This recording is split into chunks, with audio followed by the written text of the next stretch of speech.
ورحمة الله وبركاته. إن الحمد لله وكفى وسلام على عباده الذين اصطفى.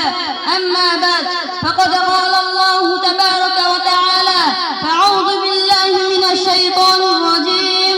بسم الله الرحمن الرحيم. اقرأ باسم ربك الذي خلق خلق الإنسان من علق اقرأ وربك الأكرم الذي علم بالقلم. وقال رسول الله صلى الله عليه وسلم: طلب العلم فريضة على كل مسلم، أو كما قال عليه الصلاة والسلام. অধ্যক্ষের জামিয়া দিনিয়া দারুল মাদ্রাসা কর্তৃক আয়োজিত বাৎসরিক সেমিনারে উপস্থিত আছেন সম্মানিত সভাপতি, সুদক্ষ পরিচালক এবং বিজ্ঞাপী চালক মণ্ডলী। আমার সামনে উপস্থিত আছেন বাংলার দূর দূরান্ত থেকে আগত এলেম মানবসম্পদী ছাত্র ভাইরা। সকলকে জানাই আমার অন্তরস্থল থেকে আন্তরিক শুভেচ্ছা মোবারকবাদ। আপনারা সকলে অবগত আছেন যে আমাকে আদিম পাঠাগারের পরিবারের পক্ষ থেকে একাধিক বিষয় নির্ধারিত করে দেওয়া হয়েছে। তার মধ্য থেকে আমি একটি বিষয় নির্ধারিত করে নিয়েছি, তা হলো আদর্শ সমাজ জাতি গঠনে পাঠাগারের ভূমিকা ও প্রয়োজনীয়তা।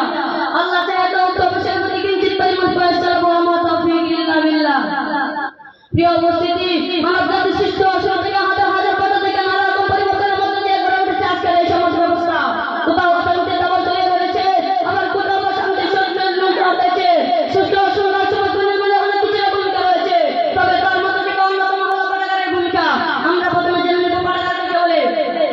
একটি বইয়ের মধ্যে জ্ঞানের ভান্ডার লুকিয়ে রয়েছে, আর একটি নির্ধারিত স্থানে যখন কিছু বই সমাজ করে তখন তাকে পাঠাগার বলে। পাঠাগারিতা ব্যক্তিকেন্দ্রিক সমাজকেন্দ্রিক রাষ্ট্রকেন্দ্রিক অথবা আন্তর্জাতিক পর্যায়ে। প্রিয় উপস্থিতি, পাঠাগার হচ্ছে জাতির রুচিবোধের পরিচালক। একটি জাতির রুচিবোধ পাঠাগার থেকে বোঝা যায়। পাঠাগার হচ্ছে নীরব সমুদ্রের মতো, তার গল্প শোনা যায় না, কিন্তু তার মধ্যে লুকিয়ে থাকে শত শত বছরের জ্ঞান বিজ্ঞানের সমুদ্র। প্রিয় উপস্থিতি, যদি আদর্শ সমাজ ও জাতি গঠন যদি আদর্শ সমাজ গঠন করতে চান, তাহলে যে কোনো পাঠাগার হলে চলবে না, বরং ওই সমস্ত পাঠাগার গঠন করতে হবে যে পাঠাগারে মুফতি তৌহিদুর রহমান ওসমানীর মতো বক্তব্য রয়েছেন। কিন্তু এরকম না হলে যদি হুমায়ুন আজাদ জামাত ইকবাল নাসির নাসিরের মতো মুফতিদের বই দিয়ে পাঠাগার করে রাখা হয়, তাহলে আদর্শ সমাজ তৈরির কথা পুরো সমাজ ব্যবস্থায় ধ্বংস হয়ে যাবে। এই সমস্ত বই দ্বারা পাঠাগার করে রাখতে হবে যে সমস্ত পাঠাগার আদর্শ সমাজ ও জাতি গঠন ভূমিকা রাখবে, যে পাঠাগার সত্য সমাজ সমাজ উপহার দিবে, যে পাঠাগার লোকের বক্তৃতা মঞ্চে স্থাপন করে তুলবে। প্রিয় উপস্থিতি, আদর্শ সমাজ ও জাতি গঠনের ভূমিকা মুসলমানদের বোঝানো হয়েছে খুব পর্যায়ে এসেছে। যদি মুসলমানরা তাদের ইতিহাস সম্পর্কে জানে, তারা যদি চিকিৎসা তাদের ইন্টারন্যাশনাল কে অবদান তা জানে, তারা যদি পদার্থ বিজ্ঞানে আলমানের কে অবদান তা জানে, তাহলে তারা শুধু মিলন মাহফিল আকসুর খান্দা নিয়ে পড়ে থাকবে না, বরং আমাদের বিরুদ্ধে বিদ্রোহের ঘোষণা দেবে। মুসলমানদেরকে পাঠাগার বই পড়া থেকে বিমুখ করে মোবাইল ইন্টারনেট বইলেটার হলে ছবি থেকে দাবি করে রেখেছে। বাংলাদেশের প্রতিটি প্রান্তে প্রান্তে আদর্শ পাঠাগার স্থাপন করতে হবে। বাংলাদেশের বর্তমানে সালমান খান সৃষ্টি করে আদর্শ পাঠাগারের কর্মসূচি সৃষ্টি করতে হবে। প্রিয় উপস্থিতি, তাহলে বাংলাদেশের এই পবিত্র ভূমিতে শাহরুখ খানের ছবির মতো রাত চলবে না। বাংলাদেশের মহিলা আওয়াজ করতে গিয়ে আরাফার ময়দানে স্টার প্লাস আর স্টার জলসার মতো যখন নতুন চলবে না।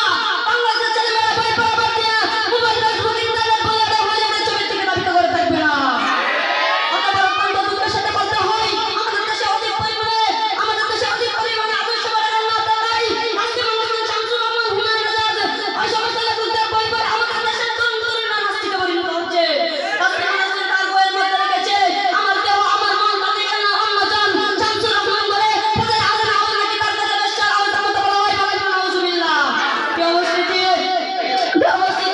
ওই সমস্ত লেখকদের বই পড়ে মুসলমানের সন্তান হয়েও ইসলামের বিরুদ্ধে কথা বলতে না।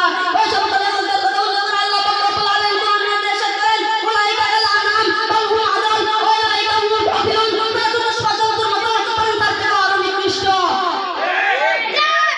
খোদার কসম খেয়ে বলি, যতদিন পর্যন্ত অধিকারী আদর্শ পাঠাগার গঠন করা না হবে, ততদিন পর্যন্ত আদর্শ পাঠাগার গঠন করে ততদিন পর্যন্ত আদর্শ সমাজ ও জাতি গঠনের ভূমিকা রাখা সম্ভব নয়।